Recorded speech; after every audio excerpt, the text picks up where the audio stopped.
The Reef, a chill hangout spot in the OG Splatoon 2 map where people still remember the March test fire and how the ink was flatter than 4-day-old soda. Our good old friend the Reef has gone through more evolution than many Pokemon, which we'll be going through in this episode of the Inkspedition. The Reef is a hangout spot based just a few blocks away from Inkopolis Square itself. It's surrounded by numerous stores, filled with inhabitants watching a team abuse the bridge position all game. Speaking of the bridge, this thing right here has gotten the full Animal Crossing treatment. First it started off with a nice little wooden bridge, nothing too complicated, but then I guess the Inklings lost a bet with Tom Nook and he decided to force them to destroy the bridge and pay for a stone bridge by the time the March test fire took place. I feel like if there was one more update to the stages, the Reef would have been pulled out again and replaced with a Zen bridge with one-hit cannons to assert its dominant position even more, because I mean, why not? But if the bridge isn't your thing, there's also a neat little grassy area underneath it to sneak around, the little alleyways that just lead up to your typical Jeep Wrangler, and little pools right below each team's drop. You ducks! Not again. The Reef shares many of the same traits with Urchin Underpass in Splatoon 1. Both were two of the first maps released in their respective games. They had that funny upper and lower level thing going on in the middle. They were changed more times than I can even count, and they both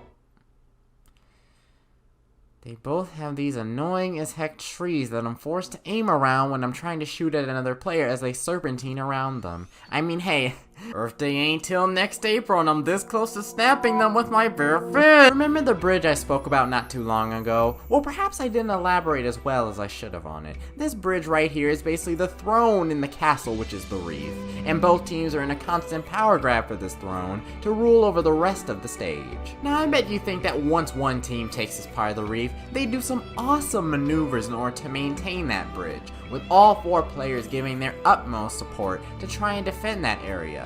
And well, that's not the case at all. The backliner of the team just sits there and preys on any feeders who think they can catch them off guard without the support of their team. Then sometimes they're eventually scared off like a cat when the other team runs in with armor fast and they can shoot them down, and wait for their turn to strike again. We sent our field expert to the Reef equipped with the Hydra Splatling to demonstrate the epic battles that take place on this map for the crucial bridge, what to do on it, and what it takes to get it back. Let's go, y'all! Back at it again on field duty. It's been a while since I've been on the good old turf war, and well, what a welcome back this is. So with the 75% of my team we got left, I got this bridge. Get off this stupid wall like a stupid little mosquito. And you, sir, need to stop with those bubbles. No matter what the slope of your little parabola is, it ain't gonna work on me. Aw, crap, we got the BBB, we got the bubbles, we got the bombs, and we got the baller coming as well. So, I might have lost the bridge, but if my sploosh flanks correctly while I hold their attention, I should be able to take it back. Are you kidding me? What kind of barnyard dial-up y'all got?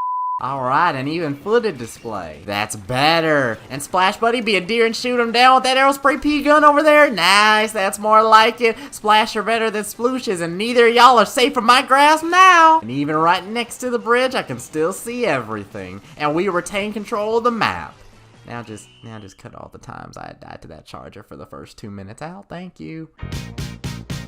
How? If the bridge lifestyle isn't really for you, then we here at the Inkspedition have researched the perfect spot for you to hang out in. It's right underneath the bridge. In the blind spot of the tyrannical backliner who's ruling over the bridge, shorter range weapons can either sneakily try to go underneath the bridge to access all parts of the map while the backline's occupied by carrying Ninja Squid and a cross for good luck, or they can throw a sub-weapon to temporarily take the guard off their position to make a run for it until they seemingly alert their entire team through telepathy of your location anyway. The bottom leading to two different positions where you can flank the other team. But whereas the long range weapons might also be locking down the entire goddamn lane because they can too. This Carbon has the force of a folded up magazine when trying to hit people. I'm finding stragglers and staying away from that backline dynamo. Like you, good pal. Ooh. And do I hear you, dear friend? Oh, there she is. Oh my gosh, and is that another player over there? Hello? The Reef is one of the maps in Splatoon 2 that doesn't allow your opponents to reach your spawn point.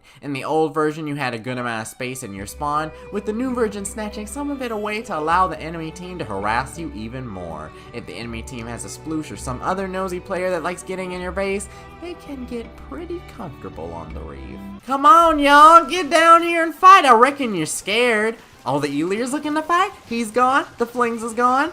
Look, you're really stealing my thunder over here, pal. The Reef is a pretty standard map to play on during each of the ranked modes. On Rainmaker, it's an uphill battle, literally, to your team spawn. Team Stroblat's really gonna make me walk up these 3 stories for 5 minutes, huh? Tower control is where the tower just zigzags throughout the bottom middle part of the map, snaking its way slowly into your spawn.